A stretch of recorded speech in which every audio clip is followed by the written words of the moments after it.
Hello everyone. आज मैं discuss करने वाला हूँ कि मैंने इन 3-4 सालों में क्या सीखा। मुझे दोनों चीज़ों को बैलेंस करना था, मेरे 9 to 5 जॉब्स को भी एंड प्लस ट्रेडिंग को भी। ट्रेडिंग भी बहुत कुछ आ जाता है, तुम सिर्फ टेक्निकल एनालिसिस पर डिपेंड नहीं हो सकते।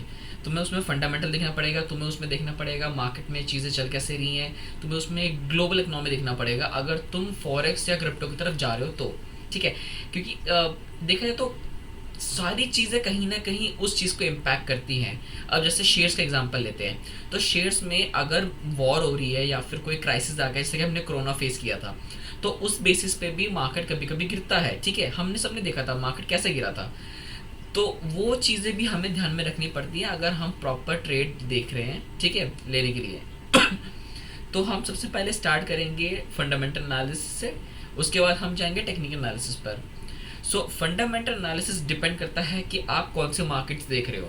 अगर आप स्टॉक मार्केट देख रहे हो तो उसमें आपको कंपनी के बारे में जानना पड़ेगा, कंपनी क्या बनाती है, उसका मार्केट क्या है। सपोज एग्जांपल लूँ टाटा स्टील का।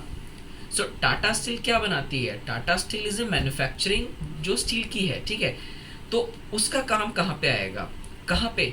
कंस्ट्रक्शन में कौन से उसके बड़े बड़े क्लाइंट्स हो सकते हैं? एल हो गया जो कि कंस्ट्रक्शन में है, ठीक है। फिर हम देखेंगे उस कंपनी के बारे में कि उसका अभी करंट प्राइस क्या चल रहा है, उस मार्केट का पीई क्या चल रहा है, जिसे हम सेक्टर पीई बोलते हैं, प्लस कंपनी का पीई क्या है, प्लस उसमें जो शेयर हमें इक्विटी में रिटर्न कितना मिलता है। ठीक है, हमें ये सब चीज़ देखनी पड़ेंगी, उसके बाद ही हम किसी में इन्वेस्ट कर पाएंगे। हाँ, अगर आप ट्रेड लेने की सोच रहे हो तो छोटे ट्रेड में आप टेक्निकल एनालिसिस पे डिपेंड हो सकते हो, पर उसमें भी आपको पहले मार्केट का देखना पड़ेगा कि मार्केट में उस टाइम पे चल क्या रहा है। सपोज कि अगर कोई वॉर होने वाली है जिसमें ज़्यादा डिपेंडेंसी इस चीज़ों की है, जैसे कि हमने कोरोना फेस किया था। कोरोना के टाइम पे होटल्स वगैरह सब बंद हो गए थे, ठीक है। आपका ट्रांसपोर्टेशन, टूरिज्म गया था, कितना बुरा इम्पैक्ट पड़ा था टूरिज्म के ऊपर। ये सब चीज़ें हमें देखनी पड़ती है कि अभी हालत क्या चल रहा है, उसमें जो आप शेयर देख रहे हो, जो कंपनी देख रहे हो, उस कंपनी का कितना इम्पैक्ट है, ठीक है। हमें वो देखना पड़ेगा। अगर आप क्रिप्टो की तरफ जा रहे हो, ठीक है, तो हमें क्रिप्टो में देखना पड़ेगा ब्लॉकचेन टेक्नोलॉजी, जिस बेसिस पे पूरा ही क्रिप्टो करेंसी बना हुआ है। तो उसमें हम देखना है कि मार्केट में उस कॉइन के रेगुलेशन कितनी है, ठीक है, कितना रेगुलेशन है, उसमें वॉल्यूम क्या चल रहा है, प्लस वो कितना है मार्केट में, कितना अभी भी माइन होना बाकी है। सबको पता है बिटकॉइन सबसे पहला क्रिप्टो करेंसी है, ठीक है। उसके बाद कितने करेंसीज आए, मीम कॉइन्स आए, फिर आपका ये पेपे वगैरह हो गए जितने मीम कॉइन्स, फिर आपका हो गया छोटे मोटे कॉइन्स है जिनके बेसिस पे ही, मतलब बड़े कॉइन्स के बेसिस पे ही छोटे कॉइन्स बने हुए हैं, ठीक है। सोलाना भी शायद से इथीरियम के ब्लॉकचेन पे डिपेंड है, ठीक है। मतलब ऐसे ऐसे बहुत सारे कॉइन्स हैं, आपको देखना पड़ेगा कि उसका अभी मार्केट में क्या इम्पैक्ट है। बहुत सारे कॉइन्स अभी इंपोर्ट एक्सपोर्ट में काम आ रहे हैं। किसी किसी कंट्रीज ने क्रिप्टोज को लीगल कर दिया है, किसी कंट्रीज ने, जैसे कि इंडिया, यहाँ पे भी लीगल नहीं हुआ है पर हाँ टैक्सेशन लग चुका है, जो कि अच्छा पॉइंट है। कहीं ना कहीं गवर्नमेंट थोड़ी इन्वॉल्व हो रही है क्रिप्टोज में, तो इसको इलीगल नहीं माना जाएगा। जैसे कि आप फॉरेक्स ट्रेडिंग है, ठीक है। फॉरेक्स में आपको बहुत चीज़ देखनी पड़ेगी। फॉरेक्स में आता है वर्ल्ड इकोनॉमी, इसमें आते हैं पॉल भाई साहब। पॉल भाई साहब के आते ही वो पूरे मार्केट की ऐसी तैसी कर देते हैं, इससे फर्क नहीं पड़ता था आप कितने बड़े ट्रेडर हो, पॉल भाई साहब आएंगे आपका चार्ट पलट देंगे, दैट्स कंफर्म, ठीक है। फिर वो देखते हैं कि रेट ऑफ इंटरेस्ट क्या चल रहा है। देखो, वर्ल्ड इकोनॉमी में सबसे मेन है अमेरिका। फॉरेक्स में आओगे तो सबसे बड़े पेयर्स ही यूएसडी वाले हैं। यूरो यूएसडी हो गया, यूएसडी सीएचएफ, एक्सयू यूएसडी, गोल्ड भी यूएसडी में होता है, ठीक है। फिर आपके बड़े बड़े जितने भी मेजर जो भी पेयर्स हैं वो आपके यूएसडी से ही रिलेट करते हैं।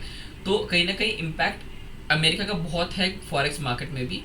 तो आपको इसमें एटलीस्ट एक अमेरिका का एक हल्का थोड़ा रखना पड़ेगा आइडिया कि वहाँ पे क्या चल रहा है, अभी एम्प्लॉयमेंट रेट्स क्या चल रहे हैं, कोई इंटरेस्ट रेट कट हो रहा है कि नहीं हो रहा, ठीक है। ये सब चीज़ें आपको ध्यान में रखनी पड़ेगी, उसके बाद ही आप ट्रेड ले पाओगे।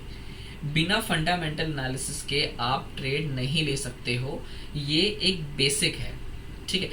मानता हूँ कि एसएमसी, आईसीटी हो गया, डीएमसी हो गया, अभी रिसेंटली एक आया है एमएमसी, ठीक है। उनके कॉन्सेप्ट अलग हैं, वो अपने कॉन्सेप्ट उन पे लागू करते हैं, अच्छा है, ठीक है। They have their logics. Basic demand supply को पकड़ते हैं, अच्छा देखते हैं लिक्विडिटी कहाँ पे है, मैं लिक्विडिटी देखता हूँ, वो डिमांड देखते हैं कि कहाँ पे डिमांड है, किधर ऑर्डर्स लगे हुए हैं। दैट्स एक्चुअली गुड, वो काम करता है उनके लिए, ठीक है। बट दैट डजंट मीन कि मैं अगर सेम चीज़ कॉपी करूँ तो मेरे लिए काम करे। हाँ, मुझे उसमें टाइम देना पड़ेगा बहुत, पर I have my own way to trade, ठीक है। तो दैट डजंट मीन कि आप फंडामेंटल ना देखो, फंडामेंटल आपको देखना ही पड़ेगा। इवन जब आप फॉरेक्स में ट्रेड कर रहे हो, आपको न्यूज़ देखनी पड़ेगी। न्यूज़ बेसिक है, आपको एटलीस्ट एक मार्क रखना पड़ेगा कि किस टाइम कौन सी न्यूज़ आने वाली है। यूजुअली जब नए नए आते हैं हम यही करते हैं कि हम एक रेड वाला न्यूज़ देख लेते हैं, जो फॉरेक्स की न्यूज़ एक वेबसाइट है, वहाँ पर देखते हैं कि मेन इंपॉर्टेंट कौन सा है, उसको रेड से मार्क कर देते हैं, ठीक है। तो हम देखते हैं कितने बजे आने वाला है, फिर उसके बेसिस पे देखो, I avoid trading in news, ठीक है। रिस्क लेता हूँ, लॉजिकल रिस्क लेता हूँ, मुझे पता है कि मैं इसमें अभी सही नहीं रहेगा मेरा आना, तो मैं नहीं आता। दैट्स अप टू मी कि मेरा स्टाइल क्या कहता है, तुम्हारा स्टाइल क्या कहता है, that's totally depend upon you. तुमने कितनी मेहनत करी है, एक पर्टिकुलर सबको कितना मास्टर किया तुम लोगों ने, तुम पे वो डिपेंड करता है, ठीक है। तो ये हो गया बेसिक, जो कि तुम्हें फंडामेंटल दिखना पड़ेगा, चाहे तुम स्टॉक्स ले लो, क्रिप्टो ले लो, या तुम फॉरेक्स ले लो। अब डिपेंड करता है एफएनओ में तुम क्या देख रहे हो, ठीक है। देखो, एफएनओ एंड स्टॉक ट्रेडिंग होता एक चीज है, पर एफएनओ आ जाता है डेरिवेटिव में, उनकी खुद की कोई वैल्यू नहीं है, निफ्टी की खुद की वैल्यू नहीं है। निफ्टी के अंदर बहुत सारे स्टॉक्स हैं, जैसे कि एक शहर की वैल्यू नहीं होती, ठीक है। शहर में जितने लोग हैं उनसे उनकी वैल्यू होती है। अगर वो लोग उस शहर को छोड़ के दूसरे जगह बस जाए तो वो शहर खंडर है, कुछ नहीं वहां पे। It's same like that. उस निफ्टी के अंदर 50 स्टॉक्स है, निफ्टी 100 के अंदर 100 है, निफ्टी 50 में 50 है, निफ्टी 500 में 500 है, ठीक है। इस तरीके से बटे हुए हैं। जैसे कि बैंक निफ्टी हो गया, बैंक निफ्टी में सारे बैंक्स हैं जितने भी लिस्टेड है, तो उन बैंक्स में क्या होगा, किस तरीके से ऊपर नीचे जाएगा, उस पर बेस डिपेंड करेगा कि बैंक निफ्टी कैसा रहेगा। सारे बैंक्स की परफॉर्मेंस अच्छी है, बैंक निफ्टी अच्छा है। और उसमें भी मेजर बैंक्स कौन से हैं, एचडीएफसी हो गया, एसबीआई हो गया, आईसीआईसी, कोटक, ये सब बेसिक है, बड़े बैंक है, ठीक है। ये लोग अच्छा परफॉर्म करेंगे, बैंक निफ्टी ऊपर जाएगा। अगर इनमें से 4-5 ने भी नीचे कर दिया, स्पेशली एचडीएफसी एंड एसबीआई, तो मार्केट थोड़ा डगमगाएगा बैंक निफ्टी का, ठीक है। इस तरीके से सारी चीज़ें काम करती है। सो देखो, एक साथ नहीं सीख सकते, ये थोड़ा थोड़ा करके आएगा। थोड़ा तुम सीखोगे, रिवाइज करोगे, मार्केट में अप्लाई करोगे, तुम्हें लगेगा कि नहीं यहाँ पे कुछ गड़बड़ है, यहाँ पे कुछ चीज़ दिक्कत दे रही है, फिर तुम उस पर ढूंढोगे कि ये चीज़ क्या होती है। यूट्यूब से देख लो, तब गूगल कर लो, तो मुझे पिंग भी कर सकते हो। तो वहाँ पे धीरे धीरे तुम सीखोगे ये सारी चीज़ें, ठीक है। मार्केट बहुत बड़ी है, सबके लिए पैसा है। इट्स लाइक तुम्हें कितना निकालना आता है, it's as simple as that. भाई दुनिया में बहुत कुछ लोग बहुत कुछ सिखाते हैं कि कोई सा शेयर खरीद लो, तुम्हें कभी ना कभी प्रॉफिट देगा। अरे 20 साल के बाद प्रॉफिट देगा, भाई मैं क्या करूँगा 20 साल, मेरे तो पैसे लग गए, क्या फ़ायदा हुआ मेरा। उतने दिन का भाई मैं ब्याज ही लगा दूँ, मैं एफडी में डाल दूँ, सिंपल सिंपल, एटलीस्ट कुछ तो पर्टिकुलर मेरे को पैसा मिलेगा, ठीक है। तो हमें वही शेयर्स देखने हैं अगर हम स्टॉक मार्केट देख रहे हैं। I prefer invest in stock market, ठीक। मैं ट्रेड नहीं लेता, मैं प्रेफर करता हूँ उसमें इन्वेस्ट करना। अच्छे शेयर पकड़ो जिनकी स्टॉक प्रमोटर्स की होल्डिंग अच्छी हो, जिनकी एफआईआई और डीआईआई की होल्डिंग अच्छी हो, वो चीज़ें देखो, अंडर वैल्यूड हो, सबसे बड़ी बात, उन स्टॉक में इन्वेस्ट करो और छोड़ दो। वो स्टॉक ज़्यादा प्रॉफिट देंगे तुम्हें, रादर देन कि कोई भी ऐसे कंपनी का नाम सुन के तुम इन्वेस्ट करोगे, सोचोगे कि बड़े बड़े कभी कभी ना कभी तुझे प्रॉफिट देगा, फ़ायदा नहीं है। पैसा ही गवाओगे नहीं, पर एटलीस्ट उतने टाइम का इंटरेस्ट एक जगह फंसा कर रखा हुआ तुम लोगों ने, ठीक है। और जैसे कि किसका एग्जांपल दूं मैं तुम्हें, रिलायंस।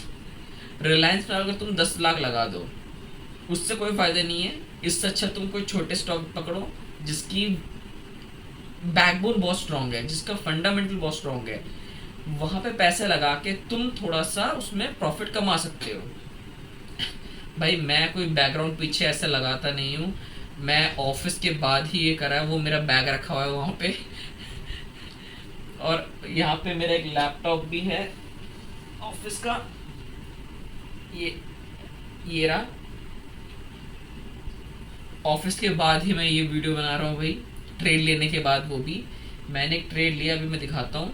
एंड सिंपल सा लॉजिक है, मैं बहुत चीज़ें नहीं देखता क्योंकि मेरे पास पूरा दिन नहीं है अपने एक पर्टिकुलर चार्ट को टाइम देने का। मैं ऑफिस के बाद ही इसमें घुसता हूँ और मुझे जहाँ लगता है कि हाँ ये एंट्री पॉइंट अच्छा है, मैं ट्रेड लूँगा। मुझे जिस दिन नहीं दिखता कहीं भी कोई एंट्री पॉइंट, मैं लैपटॉप बंद करूँगा, आराम से इंस्टाग्राम स्क्रॉल करूँगा, या फिर मैं सो जाऊँगा, या फिर मैं बुक्स पढ़ लेता हूँ। ठीक है, तो मैं अभी तुम्हें दिखाता हूँ मैंने ट्रेड कहाँ लिया था, एग्जैक्टली क्या हुआ था उस ट्रेड में, एंड मुझे प्रॉफिट किस तरीके से मिला। लॉस भी होते हैं भाई, मैं लॉस करता हूँ, कोई शर्म वाली बात नहीं है। लॉस छोटे करो, प्रॉफिट बड़े रखो। बेशक 3 4 5 6 एसएल हिट होंगे, छोटे छोटे छोटे छोटे छोटे होंगे, ज़्यादा ठीक है। एक बड़ा टीपी लो, पूरा एसएल खिंच जाएगा। सिंपल ट्रिक है, थोड़ा सोचना इस बारे में। सिंपल ट्रिक है, बहुत काम करती है और हर बार काम करेगी। ठीक है, तो मैं तुम्हें दिखाता हूँ मैंने ट्रेड कहाँ लिया था। बेसिकली ये मैंने लिया था बिटकॉइन में। ठीक है, दिखाता हूँ मैं। सो मेरे ट्रेड का एक सिंपल रूल था इसमें, मुझे बस देखना था कि लिक्विडिटी स्वीप कहाँ पे हुई है। तो मैं बहुत टाइम से देख रहा था इस चार्ट को।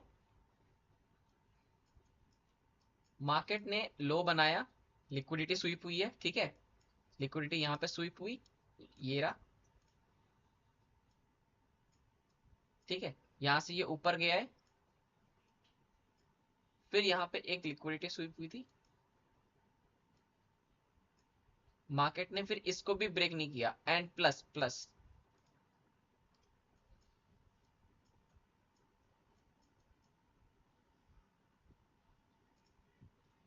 यहाँ पे ब्रेक करने के बाद ये जो लास्ट कैंडल है, लास्ट कैंडल ने भी इसके ऊपर को ब्रेक नहीं किया और यहीं पे क्लोज कर दिया। नॉट इवन इस कैंडल ने इस कैंडल को भी ब्रेक नहीं किया जो इसका प्रीवियस हाई कैंडल था। ठीक है, प्रीवियस हाई को भी ब्रेक नहीं किया है। तो मैंने इसे एक लिक्विडिटी स्वीप में एक ट्रेड लिया, पर मैंने वेट किया 5 मिनट के टाइम फ्रेम पे। क्यों? मुझे एक चीज देखना था कि जो लास्ट बुलिश कैंडल है उसको एक बेरिश कैंडल नीचे क्लोज करे। ठीक है, मेन पॉइंट, अगर कहीं पे तुम ऐसे रिवर्सल देख रहे हो और छोटा ट्रेड लेना चाह रहे हो, तो सबसे बढ़िया होता है तुम एक बुलिश कैंडल को ब्रेक करता हुआ देखो, कोई बेरिश कैंडल को। ठीक है, तो मुझे एक दिख गया, मुझे से कैंडल के नाम याद नहीं रहते, पर हाँ, आई सी द कैंडल्स की प्राइस कहां से कहां तक जा रहा है। ठीक है, ये एक सेकेंड, ये एक बुलिश कैंडल है। ठीक है, ये वाला, इसको ब्रेक किया है यहाँ पे, यहाँ क्लोज हुआ ये बेरिश वाला। इसी के क्लोजिंग पे मैंने शॉर्ट कर दिया एंड इसके हाई को मैंने एसएल लगा दिया। अब मैंने वेट किया मार्केट अपना काम करेगा तो करेगा और देखा जाएगा। एंड प्लस मैं यहाँ पे चेंज होने का वेट कर रहा था स्ट्रक्चर को। जैसे ही स्ट्रक्चर चेंज होगा मैं इसमें री एंट्री कर लूंगा। बट एक दिक्कत हो गई कि होना इस तरफ चाहिए था इस स्ट्रक्चर को चेंज, पर इसके कैंडल क्लोज ही यहीं पे हुआ है, तो मैंने री एंट्री कर लिया। मैंने स्ट्रक्चर चेंज होने के अगले कैंडल पे री एंट्री कर लिया था। मुझे पता था ये नीचे ही जाएगा, तो ये मैंने लिया था 1:2। ये 1:2 था और वो था 1:2.7। ठीक है, मैंने उसको 3 खींचा था, पर मैंने इस चार्ट को यहीं पे रहने दिया। फिर मैंने यहाँ पे शॉर्ट किया और मैंने अपना प्रॉफिट बुक कर लिया। कोई लालच नहीं है, 1:2 1:3, इससे ऊपर अभी नहीं जाना है जब तक हमारा कंसिस्टेंसी ज्यादा ना रहे। ठीक है, तब तक नहीं जाना है। जिस दिन मेरा 70% इसमें प्रॉफिट आने लग गया, सेम ट्रिक से, सेम स्ट्रैटेजी, उसके बाद ही इसके रिस्क टू रिवॉर्ड रेशियो को मैं बढ़ाऊंगा। अदरवाइज ये सेम रहेगा। कोई लालच नहीं रखना, जहां लालच आया वहां ये लॉस ही लॉस दिखेगा सिर्फ। इतना सिंपल है, तुम्हें बस इतना छोटी सी चीज ध्यान रखनी है। ठीक है, किसी को कोई परेशानी हो, कोई दिक्कत हो, कोई मुझे कुछ बताना चाहता है, पूछना चाहता है, I am open to chat. चाहे तुम मुझे इंस्टा पे पिंग करो, चाहे तुम मुझे यूट्यूब चैनल के वहां पे कमेंट करो, मैं रीच आउट कर लूंगा तुम्हें। So let's grow and let's learn. As a corporate employee और ट्रेडर मैंने से छोटी सी चीज सीखी है। I don't belong to commerce background, I am from art student, ना मैं साइंस का था। पर हाँ, I have dedication to show. तो कर रहा हूँ, धीरे धीरे चीजें कर रहा हूँ। तुम लोग भी जुड़ो, तुम लोग भी करो, साथ ग्रो करेंगे, सारे भाई बड़े होंगे, सारे ग्रोथ करेंगे। फैमिली खुश होगी, क्या चाहिए और। सी या।